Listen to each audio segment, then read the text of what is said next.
Sometimes when creating toolpaths for a part such as this, we realize that we'd like to add a toolpath before one or more of the current toolpaths. To do this, I just need to move the red insert arrow, which is currently at the bottom of the toolpaths, up to the location where I would like to insert the new toolpath.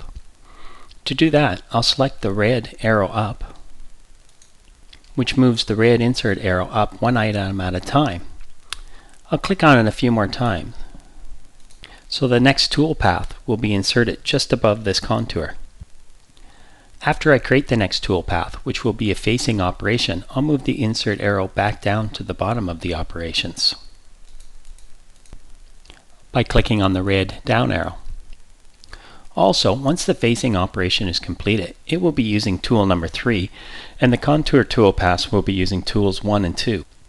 I would prefer that the first machining operation use tool 1 and the second use tool 2, and so forth.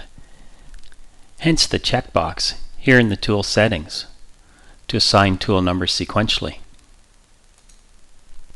After I add the facing toolpath, I'll select all operations, right-click in the white space here within the toolpaths window, and select Edit Selected Operations, followed by Renumber Tools, and set the starting tool number to 1, the tool increment number to 1, and accept these selections. This will renumber the tools starting at 1 and incrementing by 1.